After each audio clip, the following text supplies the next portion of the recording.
second portion. And Mr. Kamens, whenever you're ready, please get started. Thank you, Judge Wilkinson. If I can, again, remove my mask. May it please the court, 18 U.S.C. 794 requires the government to prove that a defendant act with the intent or reason to believe that information transmitted is to be used to the injury of the United States or the advantage of a foreign country. This is not an objective inquiry. Under Gorin, the Supreme Court's decision on this mens rea element, the court ruled that this means that the defendant must have bad faith. The defendant must intend or know that transmitted information will harm the United States or that it will aid a foreign country. In this case, did you object to the instruction? We did. We objected at the unclassified JA 1349 through 52. We started with the words "we object," and the basis for the objection was that the district court stripped away the subjective mens rea requirement that the government prove that the defendant subjectively intended or knew that the transmitted information. What did the court say? I'm sorry? What did the court say there that you thought was improper? The court said that the government could prove mens rea if the defendant acted willfully, that is, that they acted with an intent to violate any law, and also that they believe that the information could harm the United States or benefit a foreign country. Let me ask you this. When you have a reason to believe provision, in a reasonably to believe, wouldn't that suggest, of course, the possibility or the need for a subjective belief that was tested against the reasonable person? In other words, a person in that position would conclude what the statute provides. In other words, you have to have the subjective belief, but it has to be tested as to against what a reasonable person in that same position would have concluded. And I didn't think the court eliminated that notion, but that's why I was asking you what the court said that you thought was offensive to your position. What we objected to was that there was no subjective component to the reason to believe instruction. So as long as the jury determined that a reasonable person... Well, then the question is, this is not a constitutional error. This is a non-constitutional error. I think instructional errors most often are. And so you'd have to show that there was some sort of prejudice that occurred here. And given the very significant weight of the adverse evidence, that would seem to argue against any kind of prejudice.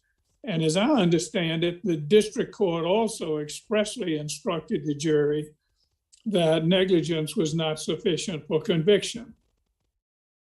That's true. And let me respond to the first part of your question first. Yes, we agreed we have to show prejudice, but with respect to the evidence in the case, it was hotly contested as to the information that was transmitted. And the evidence in the trial, based upon the cell phone that was provided by Mr. Mallory to the FBI, there were only 2 documents that were transmitted to the Chinese that contained information that the government classified. And that is the information that we argued was innocuous because it was already in the public record and well represented by government-issued documents. And well, so you had a chance to argue that, though, didn't you?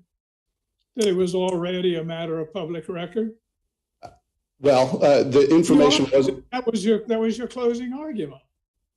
Yes, absolutely. But the question is there prejudice when the mens rea is incorrectly instructed, so that the government doesn't?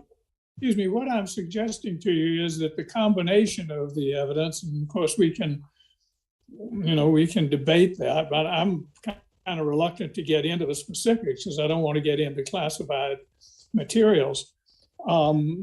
But what I'm suggesting to you is that the fact that the district judge explicitly says you can't convict on negligence. That's one thing. And then the other thing that I find instructive is that, you know, your main point in this was that this was open source information. And this was all of this was a matter of public record. And as I read your closing argument, you argued that extensively. So in light of the fact that this is non-constitutional error, that you've got a chance extensively to cross-examine and argue on your main point about it being open source information, that the district court is telling the jury you can't convict this defendant on the basis of negligence. What I'm asking you is, how can we possibly say that there was prejudice here in light of it's not just one factor that cuts against prejudice? In my judgment, it could be as many as three. Your Honor, as we said in the reply brief, just as the Supreme Court said in Alanis, simply saying that you can't convict on negligence doesn't mean that the court also didn't instruct the jury that they could convict on negligence. A reasonable person standard is a negligent standard. We presume that juries not only listen to instructions, but listen to what the district court says. And the district court said that the jury could convict if they found a reasonable person would have concluded that the information could harm the United States or aid a foreign country. That is a reasonable person objective standard. It is not the subjective standard required by the text of the statute and Gorin. And your question about whether there was prejudice, yes, we could argue to the jury that this information was already in the public, but the standard by which the jury measured guilt in this case was a negligent standard as to the cause or knowledge or intent to believe that the information could harm the United States. As long as they determined that the defendant acted willfully in transmitting the information in violation of any law, such as mishandling classified documents, which we concede, then they could convict in this case. But the statute itself requires proof of subjective intent or knowledge that the information will harm the United States. And that's not what this instruction required the jury to find. I'd also like to briefly say that the district court did not apply the buyer-seller instruction that we had requested. The court should consider that de novo. The information in the light most favorable to the defense established one transaction, one transmission. And if I can conclude. That buyer-seller business has been generally confined to the drugs and narcotics, but I haven't seen the buyer-seller concept applied to an espionage case.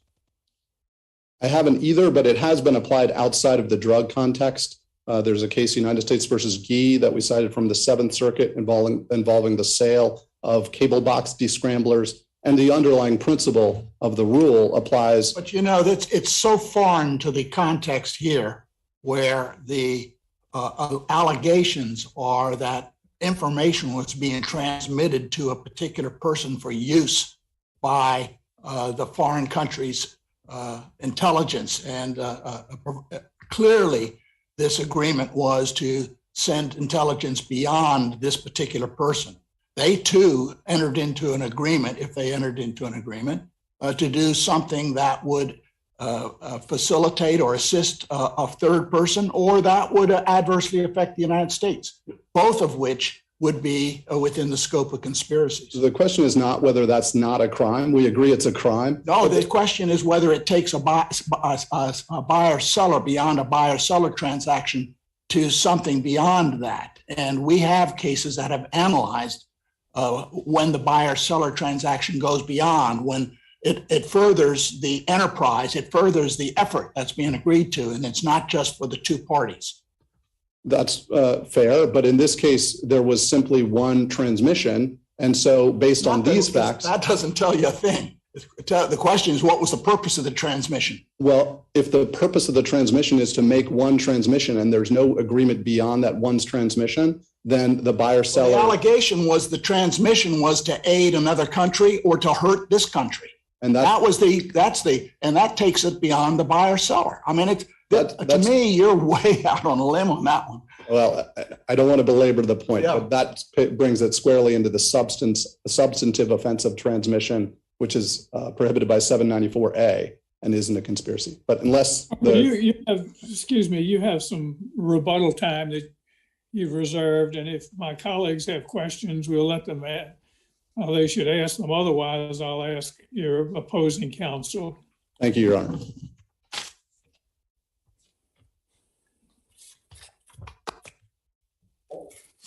Good morning, and may it please the court. Jennifer Kennedy Jelly on behalf of the United States. As an international matter, I'm just going to respond to one thing my colleague raised, and that is the conspiracy here involved 8 classified national defense documents, not just 2 documents. 2 documents were transmitted to the PRC intelligence service, but there were 6 other documents, including one that the Central Intelligence Agency witness testified to being one of the most damaging of the ones defendant attempted to transmit. Except the meaningful thing is that they were not transmitted for that particular person's own interest and satisfaction. That was transmitted for that person to use it beyond his own purposes, to assist the foreign government or to hurt the United States. And that is an agreement that constitutes part of a conspiracy with that purpose, as opposed to simple buy-sell transaction. Correct, Your Honor. And one of those documents, the defendant hit send on 4 times and just was unsuccessful in transmitting.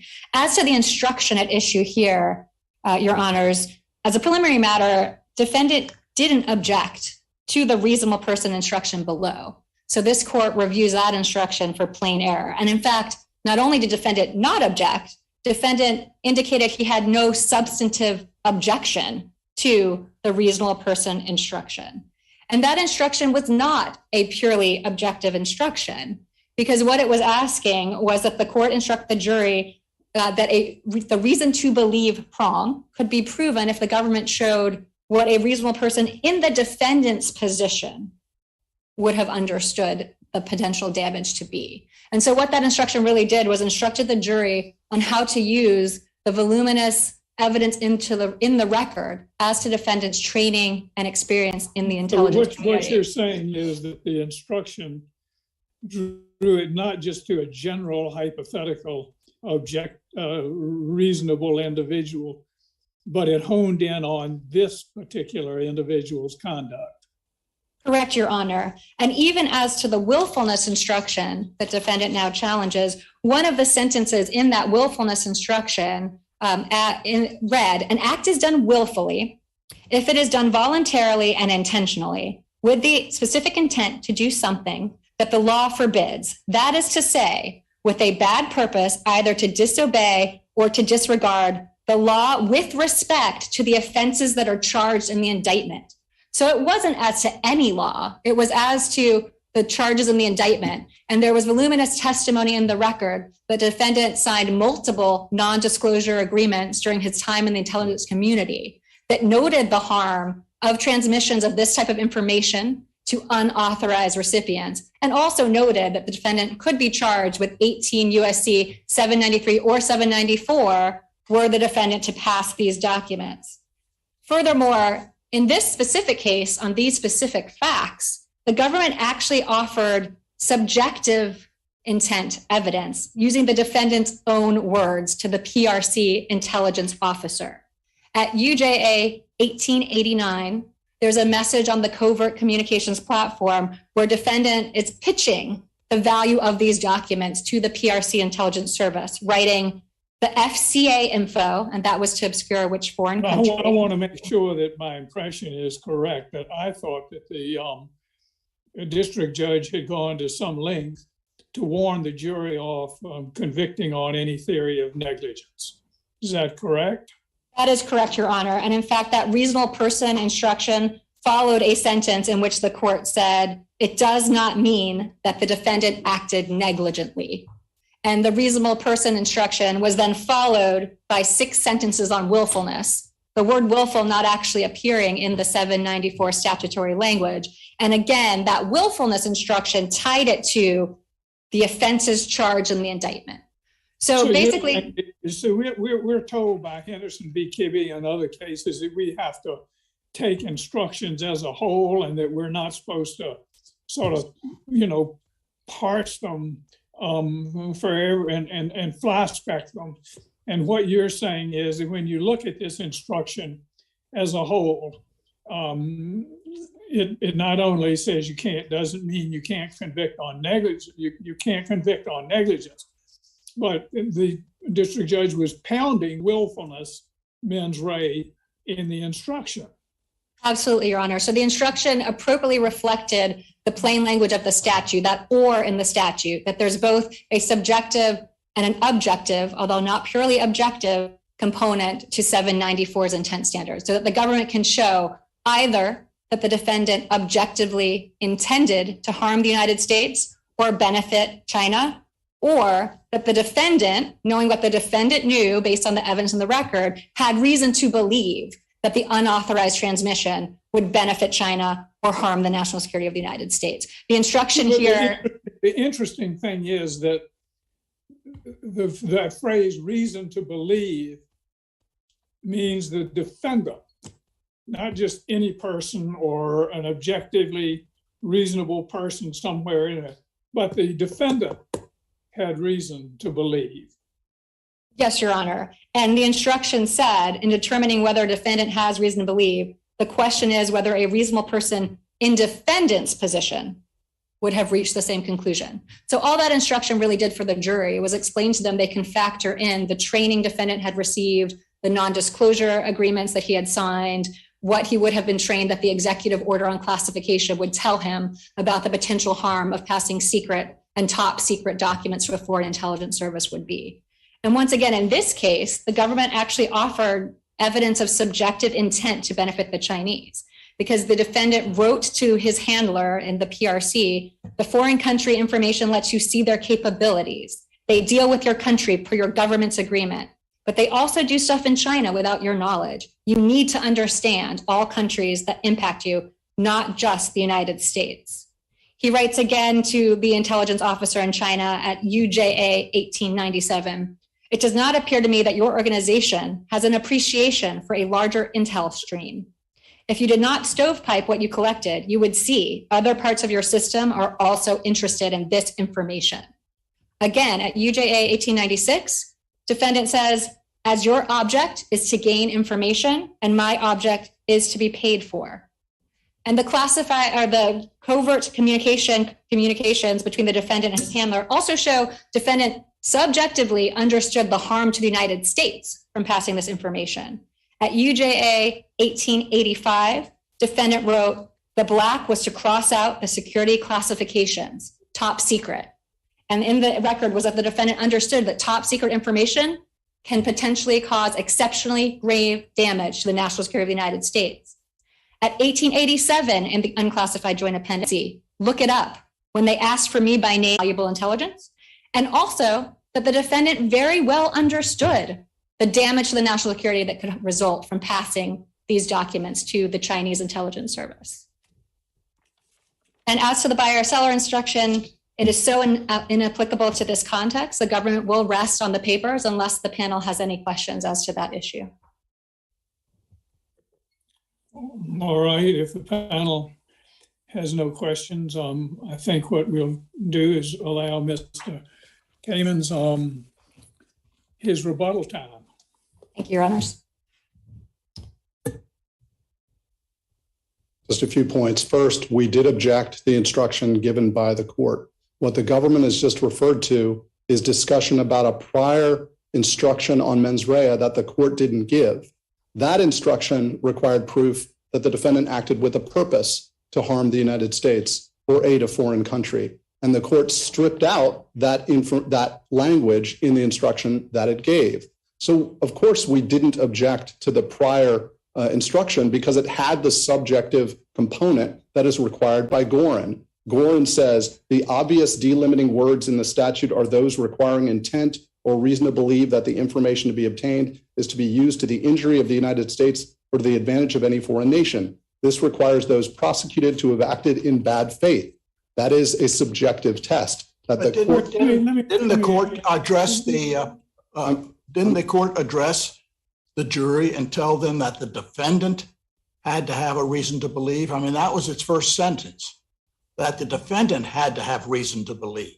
The court said that the defendant had to act willfully in transmitting the information. That's later. It started out by saying the defendant had to know or have reason to believe. And then it defined reason to believe as an objective standard. And as we quoted in the opening brief. Oh, that goes to what it had the reason to believe of. In other words, the court said defendant has reason to believe, as I've used that phrase, a defendant has reason to believe that the defendant knows facts from which he concluded or reasonably should have concluded that the information related to the national defense. And it's the reasonably should have concluded. Okay, so, but it's still, he's addressing what the defendant should have. Now, to measure whether that subjective belief is off the charts or within the confines of the statute, you decide whether some other person in that position would have believed. And that's, but it's the whole first sentence is subjective component.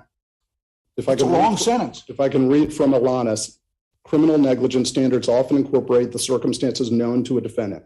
Courts then ask, however, whether a reasonable person equipped with that knowledge, not the actual defendant, would recognize the harmfulness of his conduct. And that was the standard in this case. That the court then said that it's not applying the negligence standard. It did, but the actual language of the test was negligence. It can say form over substance that it wants to, but the standard given to the jury was a negligence standard. Even though it said you can't convict on negligence, what the standard of mens rea was a negligence standard. So you're suggesting that the evidence would support the notion that without this instruction, the jury could have concluded that this was merely an accident, that Mr. Mallory delivered this stuff and not with the purpose of aiding China or hurting the United States. It seems to me not an accident, Your Honor. The information negligence. That's what you're suggesting. I'm suggesting the legal standard provided by the court was a negligence standard plus willfulness not being in the statute, by the way. But also, even if we were to give you the benefit of the doubt on whether you objective or not, I'm not sure that where we're dealing with a non-constitutional error, that the plain error test and the third prong of Olano and the normal test we are dealing with here, I'm not sure it makes any difference, because in either case you have to prove that the substantial rights of the defendant were somehow infringed. And, you know, it kind of boggles the mind, really, when you look at this record as a whole, to think that this was some sort of mistake or accident or carelessness. It just, the record does not lead to that conclusion. And we've already been over it, but you had a chance to argue that it was a matter of public record, and the district court, it seemed to me, when you take the instruction as a whole, which all the Supreme Court cases tell us to do, not to draw one little thread or one little sentence from it, but to take it as a whole. It seems to me that the district court was saying, that the jury was saying, in light of the district court's instruction, that the defendant knew darn well what he was doing and did it for personal profit and knew what the consequences were. And that this is not, this, it just doesn't seem to be to me to be anything like your normal negligence case. If you want to conclude very briefly, I always like to give a litigant the last word. And, thank you, Your Honor. But please be brief, okay? Thank you, Your Honor. The argument is not that Mr. Mallory acted negligently. The argument was that because the information he provided was worthless, according to the Chinese agent, it was worthless, that Mr. Mallory knew it was already in the public record and he had no intent to harm the United States or aid a foreign country. And that's what we were precluded by the standard from presenting to the jury because they didn't have the right mens rea standard. Thank you. All right, we thank you, and we will briefly recess and begin to hear our next two cases. The courtroom deputy will call a recess. And we will hear our next two cases as soon as the appropriate transition can be effectuated. Do you want us to recess or just let other counsel come in? If we're going to be in the same courtroom, we can just let other counsel come in. I was under the impression that there had to be some change in courtroom or whatever, but if it's going to be the same courtroom, we can allow the counsel to come in. But I was under the impression there may have to be a change. Second case here.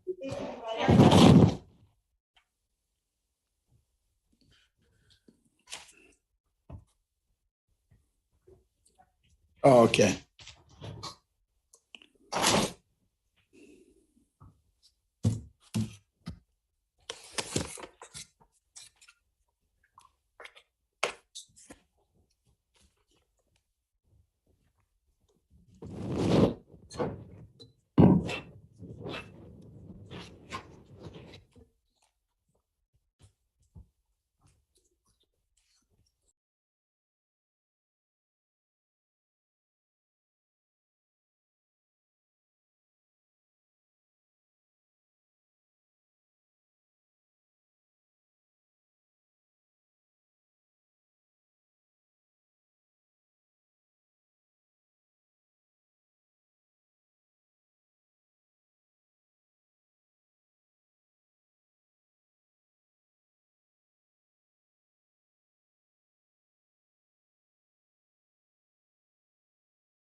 Under 28 USC 2513A.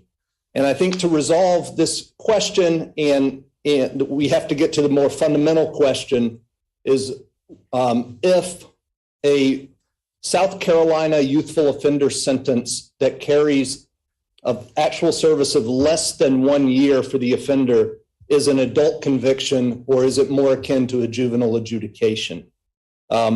And to make that determination, we defer to the state of South Carolina in making that assessment. Mr. Adams, that's only one of the three criteria that you have to meet in order to get a certificate of innocence. This certificate of innocence is something because it allows you actually to sue for damages. And so because it opens up the possibility not just of a release, but of a suit for damages, the criteria are rather strict. Now, you're going to talk about what the YOA is under South Carolina law. I mean, there's some problems with that. But even if you purely arguendo were to succeed on that prong, there are two other prongs to this, which I understand you're going to have to meet. Yes, sir, that's correct. I do believe the one that is the point of the most contention is prong 2, and part two, the subpart two of prong two, which is about whether these actually are prior convictions under South Carolina law or not. But yes, sir, Judge Wilkinson, we do have to prevail on all three prongs because the district court judge denied us on all three prongs.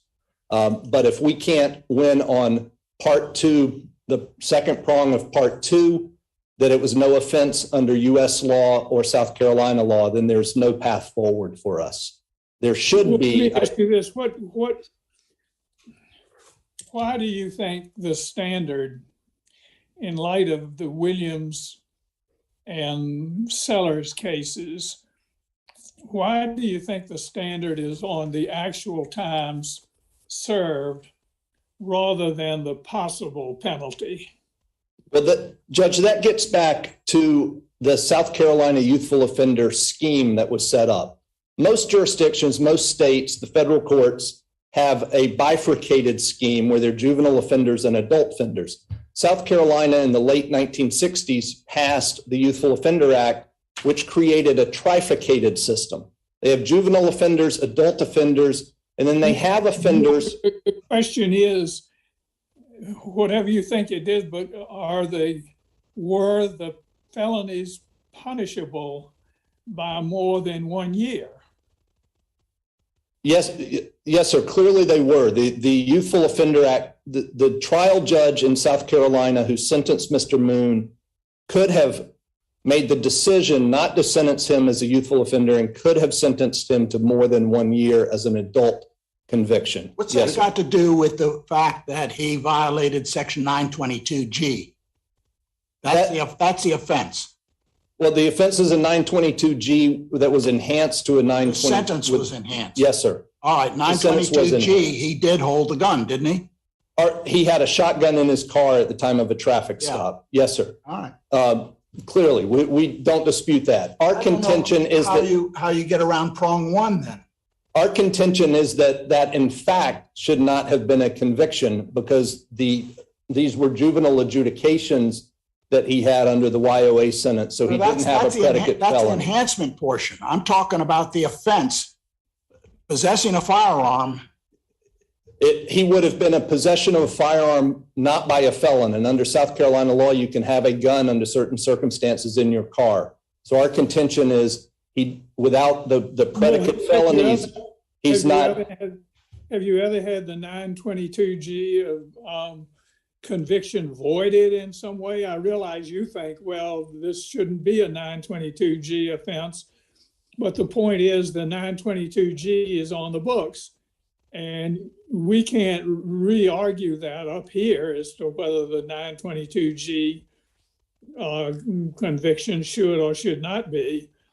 We have to focus on whether any court, either on direct appeal or collaterally, has reversed and overturned this conviction. Has it ever been set? Has the 922G conviction ever been set aside? No, sir, it has not. We were. So you're stuck with it, aren't you? If it's not been set aside.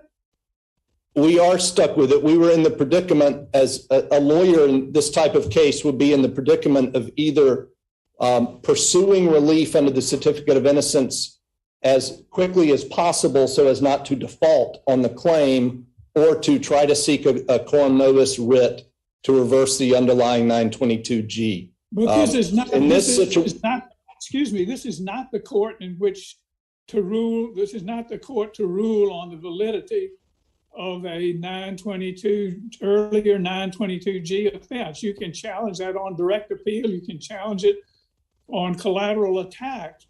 But I don't think you can bring this kind of suit and expect us to delve into the prior conviction, which neither a habeas court or a court of appeals on direct appeal from the criminal conviction has ever set aside. And if it hasn't been set aside, you're stuck with it. And this court is not the one to say, we don't have the record before us, and I don't know what we'd be appealing from. And this court's not the one to set aside that conviction, and it hasn't been set aside.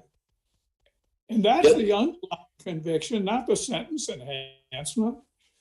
Yes, sir, Judge. We were looking at the enhanced conduct, and we're seeking a certificate of innocence or of unjust incarceration for the time period above the 922G. We did not challenge the 922G time in requesting the certificate of unjust incarceration for that. I understand the position that you raised, that those challenges were not made at the time of sentencing and were not made on direct appeal or at the initial 2255 by Mr. Moon. Well, that's where they should have been raised. Yes, sir. I would have appreciated that as well. We believe that there would be a path forward for the over incarceration under the Certificate of Innocence statute based on the fact that his prior convictions were. One of the things that we're missing here is that this is up here on an abuse of discretion standard. And the question a district judge has to ask himself is, considering these three prongs, not only must he ask himself whether these three prongs are all met as a matter of law, but I think at the end of the day, the district court has to come to sort of conclusion that this individual has been truly wronged by society, and not only truly wronged by society, but truly wronged to the extent that we are providing the individual a cause of action in damages against the government. And what is there in this, and I can't see anything in this record that would put this person in a position of saying, I have been truly, deeply wronged by society. I am innocent, notwithstanding the fact my conviction has never been set aside, and I get to go against the government in damages. And that's why we have an abuse of discretion standard, and that is district court, in his view, said at the final analysis, this individual is not deserving of a certificate of innocence. It's called a certificate of innocence for a reason. And the conviction, the guilty conviction, hasn't been set aside. So how can there be a certificate of innocence? That's what the certificate is called. And it's called that for a reason. Yes, sir. The Certificate of Innocence legislation was passed in 1938. It was divided into two parts, I believe, in 1948. And initially, the act was called a compensation for unjust imprisonment.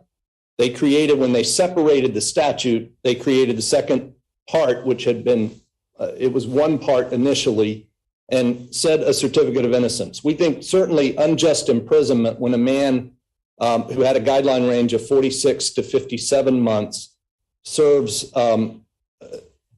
close to 10 years, just shy of 10 years, he is over-sentenced. He was over-sentenced due to a change of law. He was not innocent. In other words, he possessed the gun as a felon and he violated 922G. 922G is the offense he pled guilty to. And he was sentenced under that and the enhancement of 924E. But the crime, the facts were never set aside. That crime of 922G was never set aside. And that's correct. So the real question is, that's a pretty, you can't get through that gate that he's innocent of that crime. That's the only crime at issue. Our position is he is innocent of that crime because the trial attorney did not raise the issue about the clear definition of the YOA, that these would be juvenile adjudications and not felony convictions. Mr. Adams, this is what we're trying to get through. What you just expressed to us is an ineffective assistance of counsel claim, that the trial attorney failed to do this and the trial attorney failed to do that. But the point I keep trying to explain is that this is not the forum. You have to do this in a collateral proceeding for ineffective assistance of counsel, or you have to do it in a direct appeal, or you have to do it somewhere. You have to do it. This is just not at all the right forum to bring up these issues. And you say he was over sentenced, but that again puts you in the difficult position, is saying you are concentrating on sentencing and the relative strictness of the sentencing, where the statute seems to focus on a conviction, and the conviction and the sentence are two different things. And you're focusing on what you think was an excessive sentence, but that doesn't speak to the underlying problem. That's what I'm trying to get through. You are getting that through, Judge. I understand your position. We have a contrary position. I understand completely where you're coming from. We believe that we should focus on the conduct. There is no way for us. It would be an out of time ineffective assistance of counsel. Conduct was the possession of a gun, wasn't it? It would be by a prohibited person, and our contention is he was not a prohibited person at the time. Who told you that? Nobody's said. In other words, if you're right about that, then he shouldn't have been convicted. Correct. But you haven't set aside the conviction yet as a precondition to get into this statute. So you got to go somewhere to get rid of that conviction because of you say he was wrongly convicted. But this statute requires to have the conviction set aside already, right? Not necessarily, Judge. Well, what's the language? The language is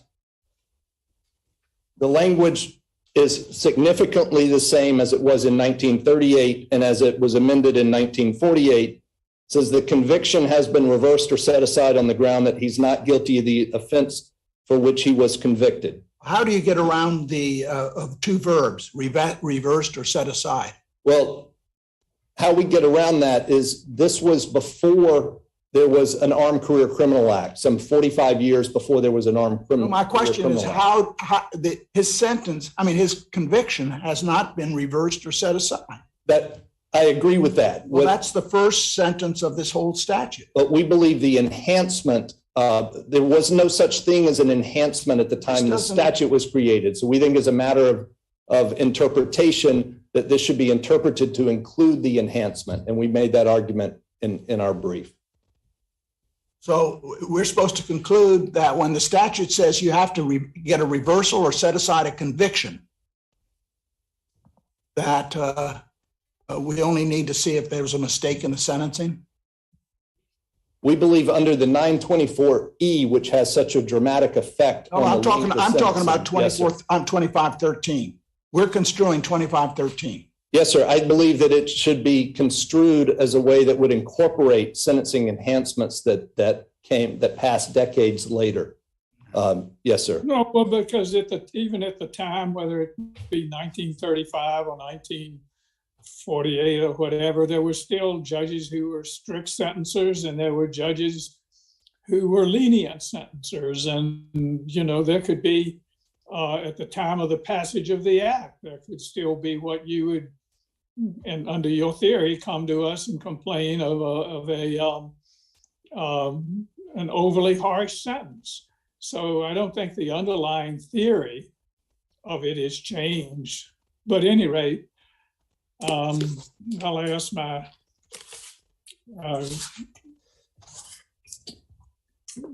colleagues if they have a question, and if they do not, we'll hear from your opponent.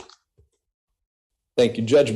As I'm sitting down, I say I do think the 924E is of a different character than just a harsh sentencing judge who would be within the statutory range. It significantly changed the statutory range for Mr. Moon. Thank you. All right, we thank you. And Mr. Watkins. Good morning, Your Honors. My name's Bill Watkins, and I represent the government in this case, and it's a pleasure to be with y'all this morning. Your Honors, the first hurdle, as you've talked about with Mr. Adams, is the conviction has to be set aside because he's not guilty of the offense of conviction. And that certainly isn't met here. He was convicted of 922G, and that conviction still stands. Mr. Moon was resentenced by the district judge and was very happy, it appears, to get that result to where he got time served plus 10 days. There was no appeal. There was no 2255 in that matter. He did not challenge his conviction at all. Why shouldn't that just end it? Judge, I think it can just end it right there. I think this court could end it on that matter and move forward without getting into any intricacies of the YOA or anything else. As a matter of fact, how we can get to the YOA. In other words, the conviction, this is not a statute to challenge convictions. This is a statute to declare innocence. And as a precondition, the conviction has to be in some other proceeding set aside or reversed. That's the very first sentence of the whole statute. Judge Emar, I agree with you completely that if Mr. Moon had thought he had been wronged when he was resentenced to time served. It was wrong. The court said it was wrong, and we applied these things retroactively, so forth. He overserved his time, but this statute doesn't come to somebody that was improperly sentenced. It focuses on somebody that served time and that there was a total mistake. The whole conviction is set aside or reversed, and he didn't even commit the acts. And the conviction, the initial conviction, was not prompted from his own conduct. I mean, every one of those facts focuses on the possession of a gun, and that has not been set aside. Correct. And Mr. Moon concedes that he possessed the gun, Your Honor, and I agree with you completely. This court could find that that conviction has never been set aside, and we're done. I know Mr. Moon has argued, well, it's not the 922G, but it's 924E. But as Your Honors well know, that's not an offense of conviction. It's a sentencing enhancement. 924E does not say you have to possess a gun. It does not set forth any conduct that is the offense. It relies on 922G. Correct. Without 922G, 924E is meaningless in this case. And actually, Your Honors, if you look at this, Mr. Moon never actually served an armed career criminal sentence. He served, as Mr. Adams pointed out, 9 years, 2 months, and 17 days, which with the statutory maximum being 10 years under 924. All right, hold Yes, on sir. for a second. Judge Quattlebaum, did you have a question? I didn't know whether you did or not. No, I'm not right now. Thank you, though. Okay. All right. Well, do you have anything you want to add on the YOA or the third prong? Judge, the only thing I'll add is we submitted a 28J letter on sitting that even if you could get to the prong on the YOA statute, this court has made clear that the conviction that we look at and how you measure it is how much time possibly could have been handed out by the trial judge. Williams and Sellers are still good law. You look at the possible sentences the youthful offender could face. He was sentenced in General Sessions Court, which is an adult conviction, and it's been conceded that he could have gotten well over a year. So I would just, Your Honor, appeal to the Sitton case, if to the extent you even need to get any further than that. Well, he was 19, wasn't he? You covered all that in your brief as well. Yes, sir. He was 19, wasn't he? Yes, sir. He was an adult under federal and South Carolina law, Judge Quattlebaum, absolutely. And if there are no further questions from this panel, the government would rely on its brief. All right. Any further questions or? Okay. Thank you, Mr. Watkins. I appreciate that. And, Thank you, sir. Mr. Adams, you have some time reserved for rebuttal. I did, Judge. I'll be very brief. This only applies if the YOA argument is dealt with on its merits. We cited to the brief, and there are two other cases that I ran across, and we relied heavily on U.S. versus English from this panel, an unpublished decision. a panel that Judge Wilkins was a member of back in 1999. In that case, they cite and talk about the 11th Circuit's treatment of the youthful offender scheme in South Carolina in the case of United States versus Pinion, P-I-N-I-O-N, in 1993. The council doesn't, you were just, your colleague just talked about the Sitton case, which is a very recent case. Yes, and a published decision. Doesn't, to the extent there might have been an argument about the Youthful Offender Act, under English, isn't that pretty much clarified by Sitton? No, sir, because Sitton and the opinion in Sitton did not express how long Mr. Sitton served.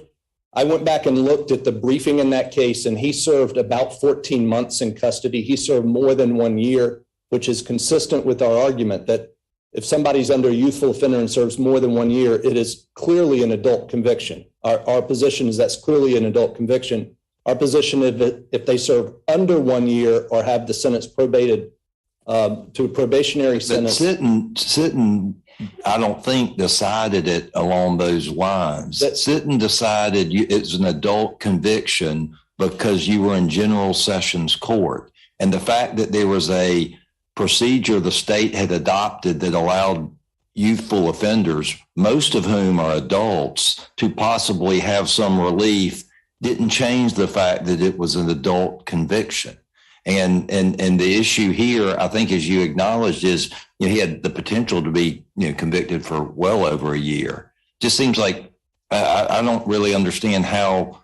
And I realize Sitton was not decided when the appeal began. So I don't, I'm not suggesting any improper briefing or anything. But given that decision, it seems like even under that basis, you got a big hurdle. We definitely have a hurdle, and Judge, you were on that panel, so I'm not here to tell you what you meant with the opinion that you signed off on, but our position is that if it's less than a year, which Sitton was not, that it is not a conviction. So the issue of how do you treat a conviction, is it an adult conviction? Our position is Mr. Moon's situation is different. It's simply not a conviction. And so Sitton, the dicta would be problematic for us, but it would not be the same issue that was raised in Sitton because Sitton served more than a year. There's one more case I bring to the court's attention from the Court of Appeals of New Mexico that also addressed the South Carolina youthful offender statute and consistent with the way Pinion and the unpublished Fourth Circuit English opinion dealt with it. It's State v. Smith, 129, New Mexico, 738 from the Court of Appeals in 2000. Again, those are only relevant if I get past the threshold. What if we agreed with you? Where does that take us? I think if you agreed with me on everything, then that would we would go to the criminal claims. But if you agree with me on prong 2. Oh, what if we agree that South Carolina law, under South Carolina law, he was not convicted of a felony? What we would ask you to do would be to reverse and remand with the instruction to grant the certificate. Under what authority? Under the statute for the overage, for the enhancement, for the sentencing overage that resulted from the enhancement. But we're not reviewing the prior conviction. This certificate doesn't address the conviction. We're not empowered into this procedure. We're not empowered to address that conviction. Well, the conduct is a focus under the statute. So you want us to set aside the conviction? We asked the district judge to grant a certificate of innocence based on the overage, based on the fact that the actual conduct did not violate a statute. In order to do that, he has to be reviewing that conviction, right? Yes, sir. And how does he get a jurisdiction to review that conviction?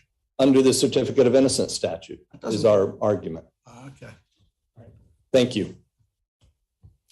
All right, we thank both of you all. I'm sorry we can't come down and shake hands, but that's the way the COVID protocols play out.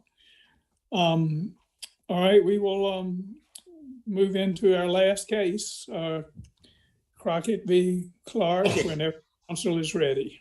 Thank you, counsel. Thank you. Thank you. Thank you, Your Honor. It's the same for you. Yes, sir.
Thank you, Your Honor.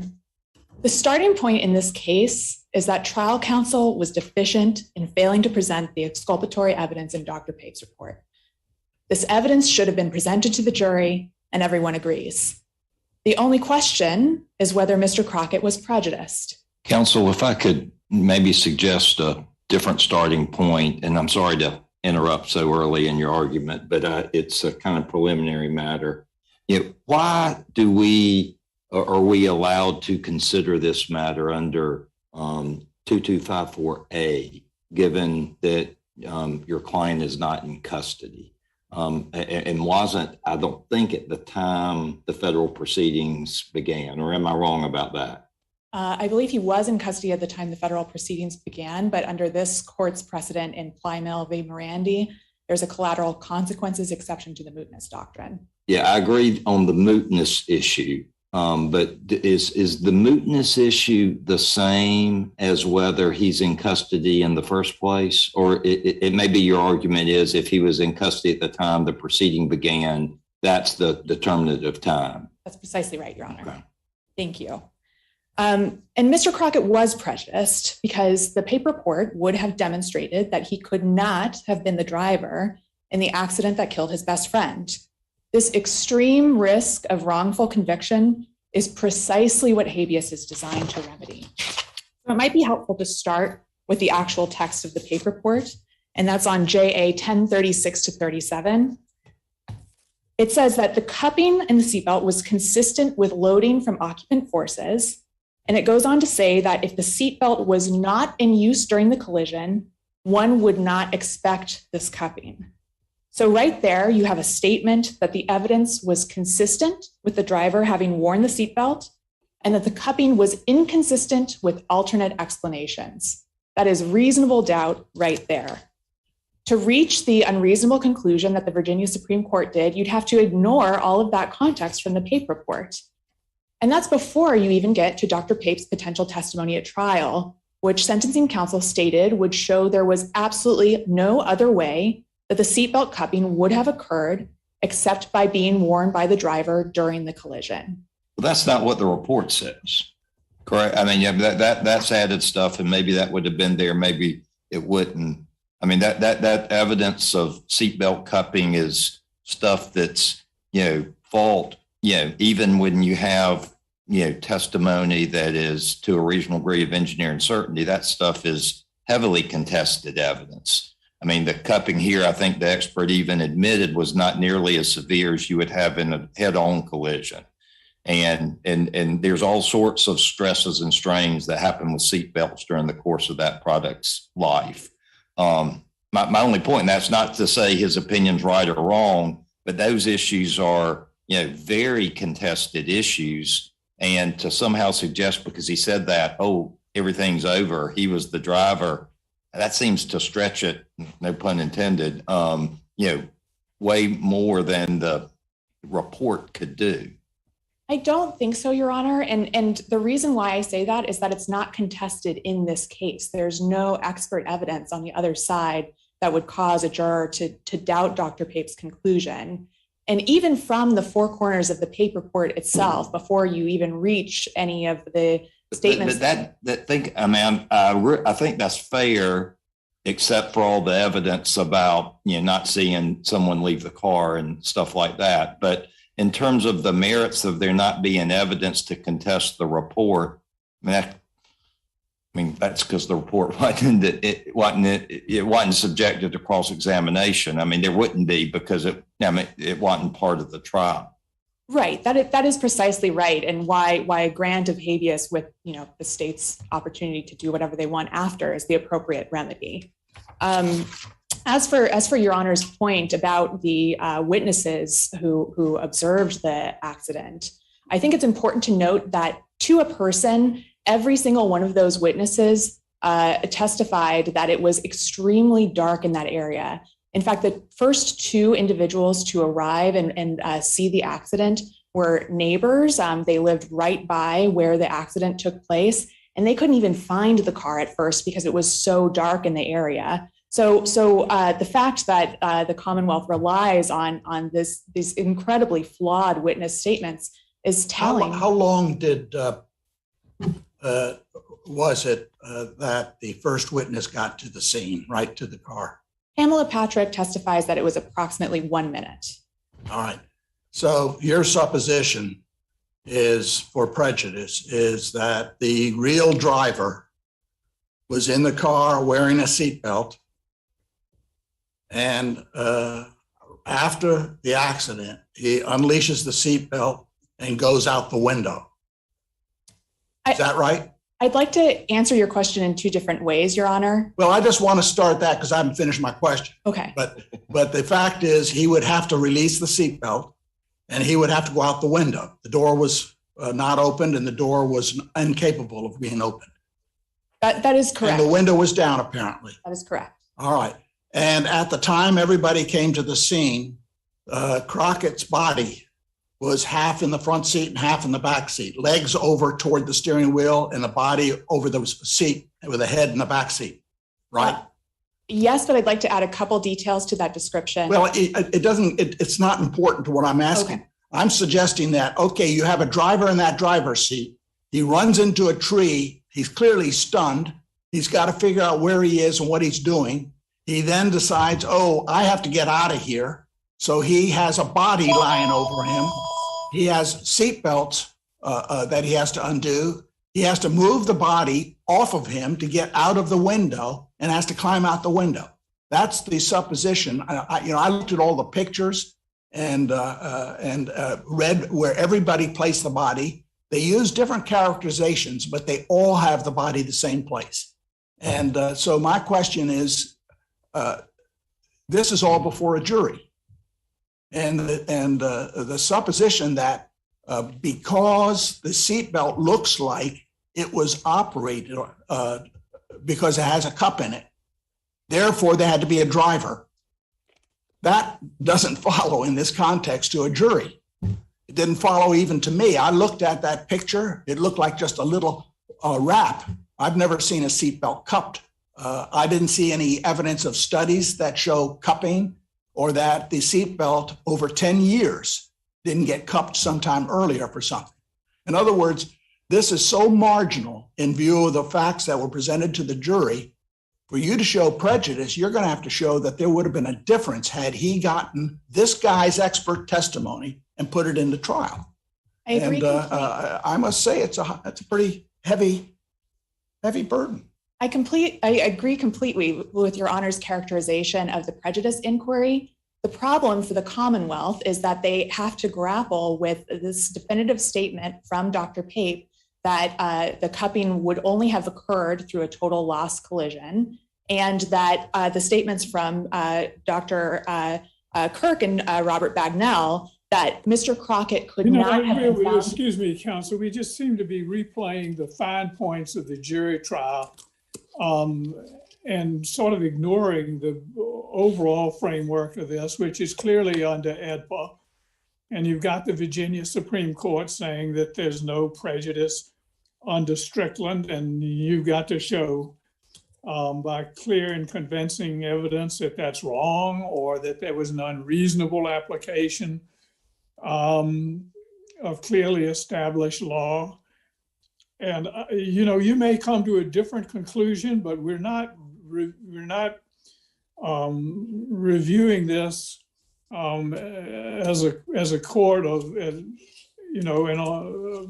a de novo or initial impression. And the one thing, it seemed to me that this seatbelt thing was pretty marginal. You're trying to make a whole lot out of it, but it seemed to me that that was much less weighty than the fact that nobody saw this so-called third driver emerging from the car.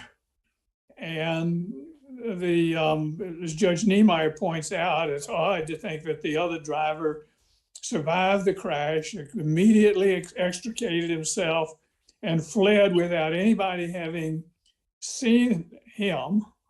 That's one thing. And then Crockett, when he's in custody, he actually asked Officer Wallace if he had hit someone. He denied to Officer Wallace that anyone else was in the car. And he said, "Oh, did I hit someone?" And then, who is this third driver? Well, who is this third person? It was the driver. The only person you have is Mr. Palmer, who nobody recalls seeing him with any injuries or leaving the party with Crockett and Corty. And in light of all of that, you may disagree with what the state court did, but it doesn't even come close to being an unreasonable application of clearly established law, or to being a plainly erroneous error on the facts. It seems to me the balance of the evidence supports what the Virginia Supreme Court found. I respectfully disagree, Your Honor. And the reason why is that we have unrebutted expert testimony that the driver of the car was wearing the belt and that Mr. Crockett was not. That's sufficient for reasonable doubt. Let me ask you this. Just getting back to Judge, you're sort of recharacterizing Judge Wilkinson's question. I think his question was focusing on the fact that the state court reviewed this and made a decision on the merits. And the state court and the statute says, when the state court does that, we're not allowed to review it. Isn't that right? That's correct. The very first sentence, it says, once the state court makes that decision, federal courts are out of it. Unless it's with the exception that the state court went off its rocker, off the tracks. As a matter of fact, Richter talks about the notion that it's beyond any reasonable possibility. When I read the Supreme Court's opinion, because of all the facts we're talking about, how can you conclude that that was just unreasonable? They were jurists that didn't get it. It's unreasonable. That's really your standard. I agree, Your Honor. And it's unreasonable in two ways. The first is that its reliance on this word suggests in the Pape report to conclude that Dr. Pape was somehow tentative in his conclusion is just not right. It's belied by the sentences before and after in the Pape report. So that's one way. Another way is that this court's precedent. I didn't understand the difference. The prior sentence, I think he says that this cupping is consistent with wearing a seatbelt in a collision, and then he says that suggests. Now, why aren't those two tantamount equality? He says the cupping was consistent with loading from occupant forces. If the seatbelt was not in use during the collision, one would not expect this cupping. So that's a conclusion. This is all speculation. This is all speculation. What if? And, you know. Yeah, we could have an accident 2 years before. The same seatbelt could have been used and the car was fixed. I mean, there's so much possibility, but my whole point is not evaluating that, which I must say, if I were evaluating it, I would have demanded a lot more before letting it in.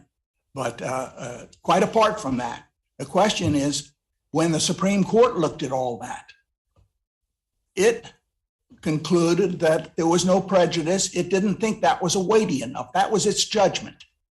And that judgment may be wrong. And you may be able to demonstrate it's wrong. But you haven't gotten us the power to decide that. We have to say it's even beyond that, that they went so far and they denied a fundamental constitutional right in their, they didn't understand the law, they didn't understand the facts, something they got wrong. It's a very high standard, and the court has repeatedly emphasized how difficult it is for you to criticize a court when they rule on the merits. Now, if they didn't rule on the merits or something procedural, you have a different ball of wax. But here we have an actual decision by the state court, and the statute says in its very first opening, we're not allowed to review that, but for an exception, and that exception is a high mark. And so now, instead of looking at the evidence, as you're arguing, you keep coming back to this evidence, which I think must say is pretty thin, but set that aside. You have to conclude that a court looking at that evidence was off its rocker, so to speak, in concluding that that wasn't helpful. I agree with the standard, Your Honor, and the standard is quite high, but this is such a clear-cut case. You said the language suggests was given too much emphasis, but you said you had two reasons that it was unreasonable. What was the second? The second reason the Virginia Supreme Court's opinion was unreasonable is that this court's precedent makes clear that it is fatally unreasonable not to consider the trial evidence and the post-conviction evidence favoring acquittal and explicitly reweigh that evidence against the state's evidence of guilt. And here, the state's evidence of guilt is incredibly thin. There's no direct evidence whatsoever connecting Mr. Crockett to being the driver of the car. Nobody saw him driving the car. And not to mention, you have experts testifying that it is impossible for him to have ended up in the position that he ended up in the back of the car had he been the belted driver. So with those two pieces of evidence in conjunction, it's hard to imagine a juror not having reasonable doubt, which is a standard even higher than the high standard that Judge Niemeyer identified. Thank you, Your Honors. I'd like to reserve the remainder of my time for rebuttal.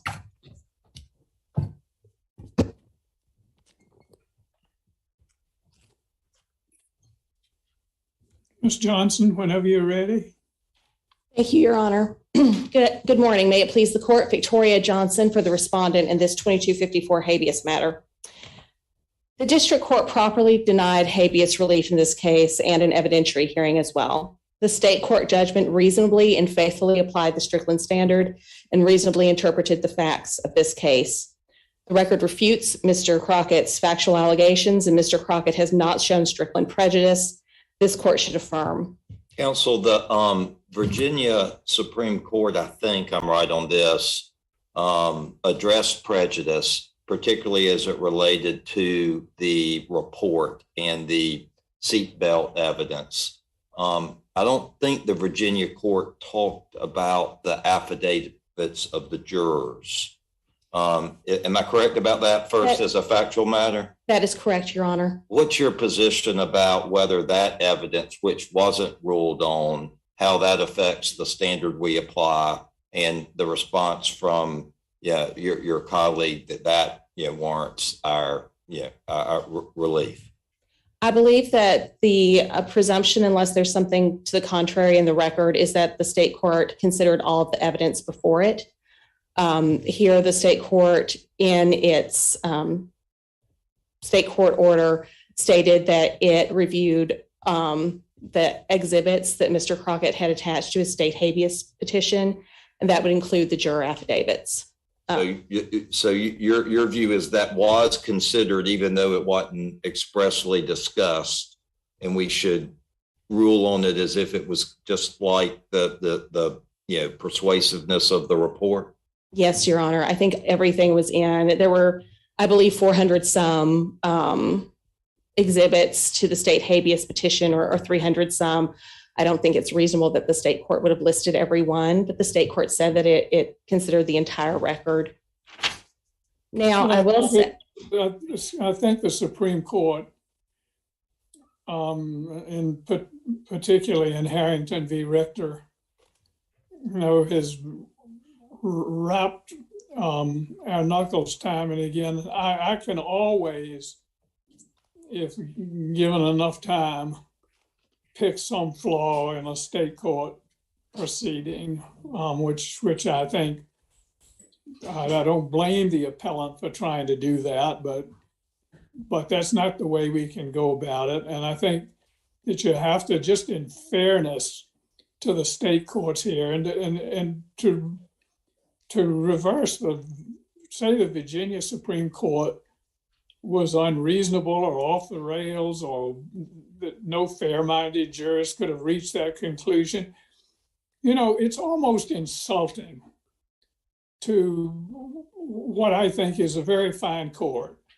And the Supreme Court has said, look at this thing as a whole. And we are now, this accident occurred in the year 2008, and we are now 14 years later, asked to replay a jury trial. And this seatbelt thing seemed to me to be just so totally speculative. What difference would it have made? How do we know? I mean, what would have happened differently in the way of how they've been thrown forward or backward, or what position would his feet have been, or whatever. It seemed to me that was just marginal compared to the fact that there was no eyewitness. They say, oh, well, it was dark at night. They have it, but that was all before the jury. The jury knew this. One of the eyewitnesses was came on and looked at this scene pretty closely after the time of the accident. And I don't know how you get around the fact that Crockett says to the police officer, did I hit somebody? And denied that anybody else was in the car. That's how, that's not a coerced confession. He's just saying that. yes, Your Honor. And this, if the only person that he ever identified specifically as being a third driver, there were no witnesses that saw any injuries on Mr. Palmer or leaving the parties with Crockett and Cordy. I mean, and I say, I don't blame the appellant's counsel for trying to pick flaws at it, but fly specking these, it's just that the EPA standard is about as strong as words can make it. It's that strong. And, for some reason, in some cases, we just have difficulty making it stick. And, way back when, in the early 1960s, the late 1960s, I was a member of the Massachusetts Supreme Court, and I think he was a member of the Massachusetts Bar, said the degree of pure resentment that came from one federal judge overturning the views of 7 or 5 or 9 state Supreme Court justices. I mean, it really rankles. And the Supreme Court has tried to make us respect our state court brethren. And as a general matter, I want to say these state Supreme Courts, there are a lot of fine justices on them. And they don't, as a rule, make irrational or unreasonable decisions. And I agree with that, Your Honor. And I think that that is a lot of the congressional intent behind AEDPA and federalism in determining federal habeas cases. And I think also, to Your Honor's comments, the federal court under AEDPA reviews the state court decision, not necessarily its underlying reasoning. Now here, we have real good underlying reasoning. In the first part of the Virginia Supreme Court's habeas order, the appellate order, the court lays out the facts. It lays out all of these facts about how, Mr. Crockett at the hospital asked the officer, did I hit someone? He asked the officer, he told the officer, well, I don't know anything about a traffic accident, but I was involved in a traffic incident. He talked to the officer about, denied saying that there was anyone else in the car. And when he was informed that his friend who had been in the car with him had perished in the accident, his response was that figures. Those are all Mr. Crockett's own statements.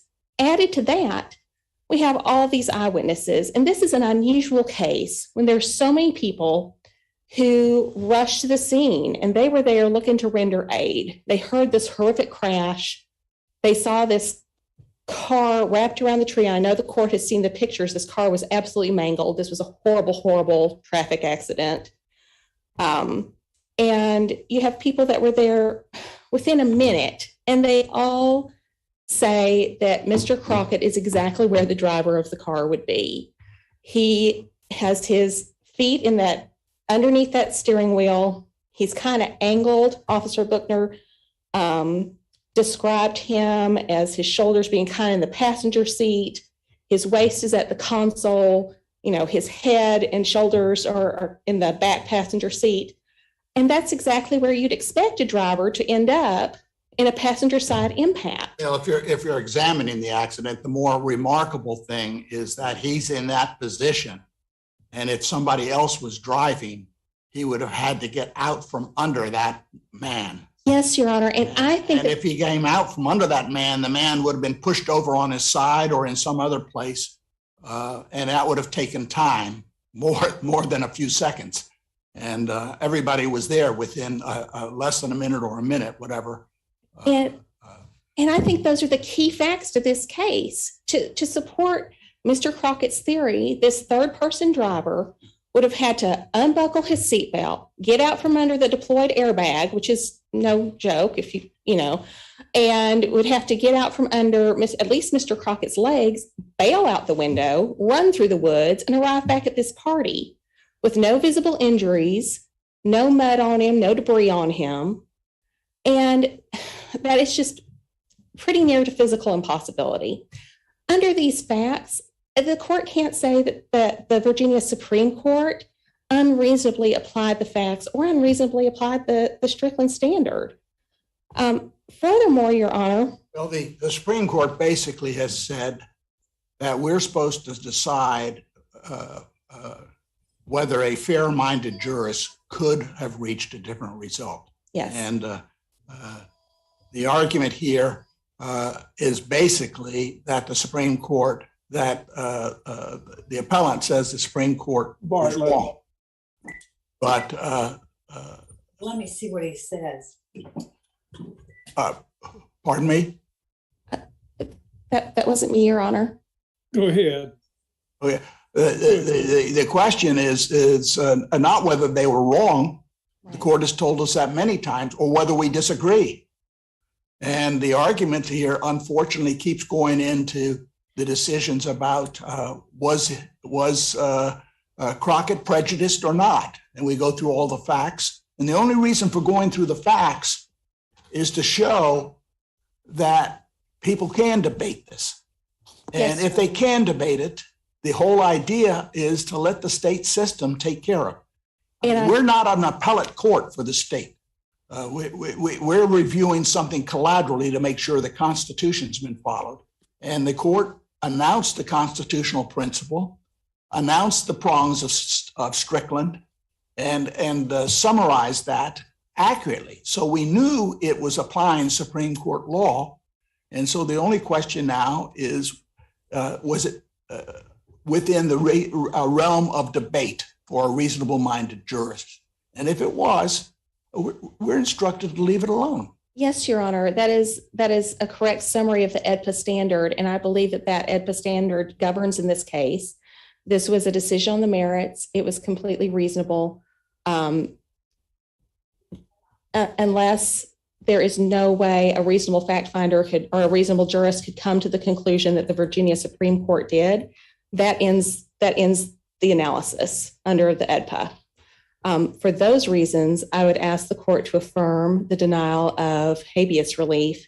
If the court has any other questions for me, I'm happy to address them, but otherwise I'll rest on my brief. Thank you, Your Honor. We thank you. Ms. Bateman, you have some time for rebuttal. Thank you, Your Honor. Mr. Crockett was wrongfully convicted, and even now you have not heard the Commonwealth say it wasn't reasonably likely that a jury would have acquitted him. And it was unreasonable for the Virginia Supreme Court to have concluded otherwise. A lot of today's proceedings have revolved. What is it about the Supreme Court that they did that was so unreasonable? They looked at the entire record. The record was huge. They said they had all the exhibits there in the opinion. They got to claim 3, which was your claim today, and they explained why they rejected that. You disagree with that. I understand, and that's not an unreasonable position, incidentally. I understand what you're saying, but they made that decision. They looked at it. Don't you get the notion that the Supreme Court says if they've made that decision, we should leave them alone?